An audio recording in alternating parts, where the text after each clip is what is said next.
Hey y'all, we're running low on light, but I wanted to show off where the trail is for the Alger Overhang crag. So here I am, I'm at this switchback on the South Ridge Trail coming out of Squires Lake Park.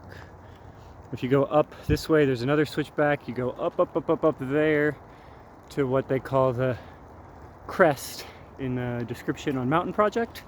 But anyway, at this switchback, if instead you just head straight out into the woods here, I have not made a clear trail at the beginning because I'm still keeping things a little discreet. Not sure what the access permissions are here, but whatever.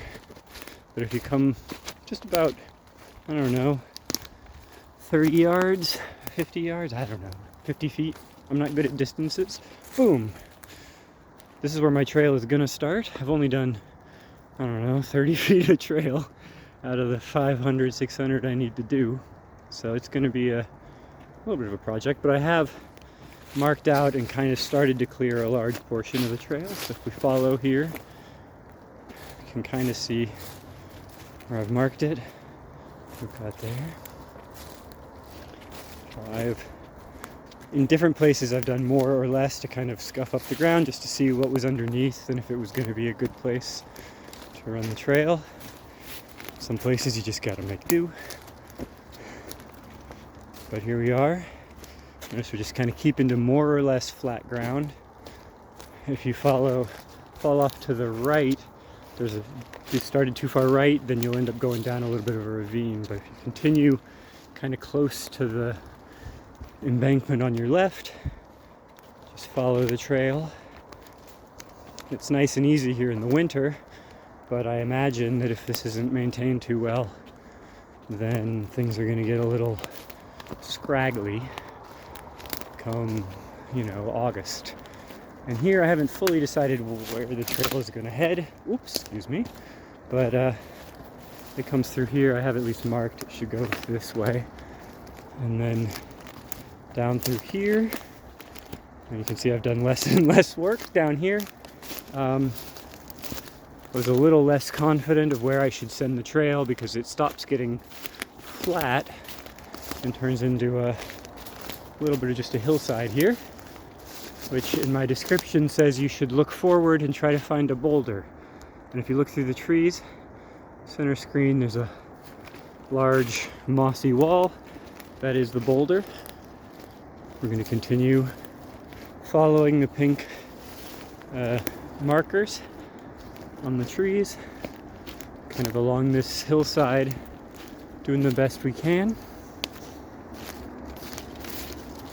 As you can see, it's not so bad. We've only been walking for 2.5 minutes or something. We're getting really close here. This is the worst part of it, along this bit of embankment. We're underneath this large boulder. I've done some work through here again to try to see how bad erosion would be building the trail, and sometimes there's just no way to get around it. It's still better than the way that comes straight down the cliff through the 6-foot chute that's described on Mountain Project. Alright, and here again is a section I haven't done much with, but if we come down and around,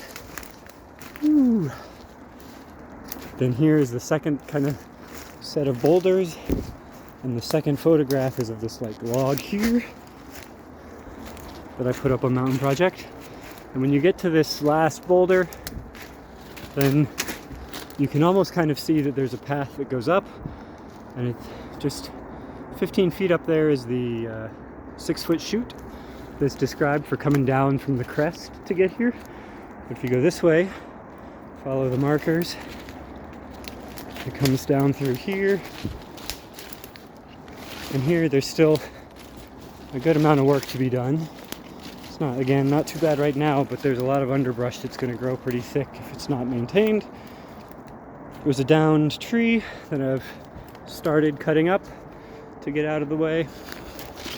Come up and over.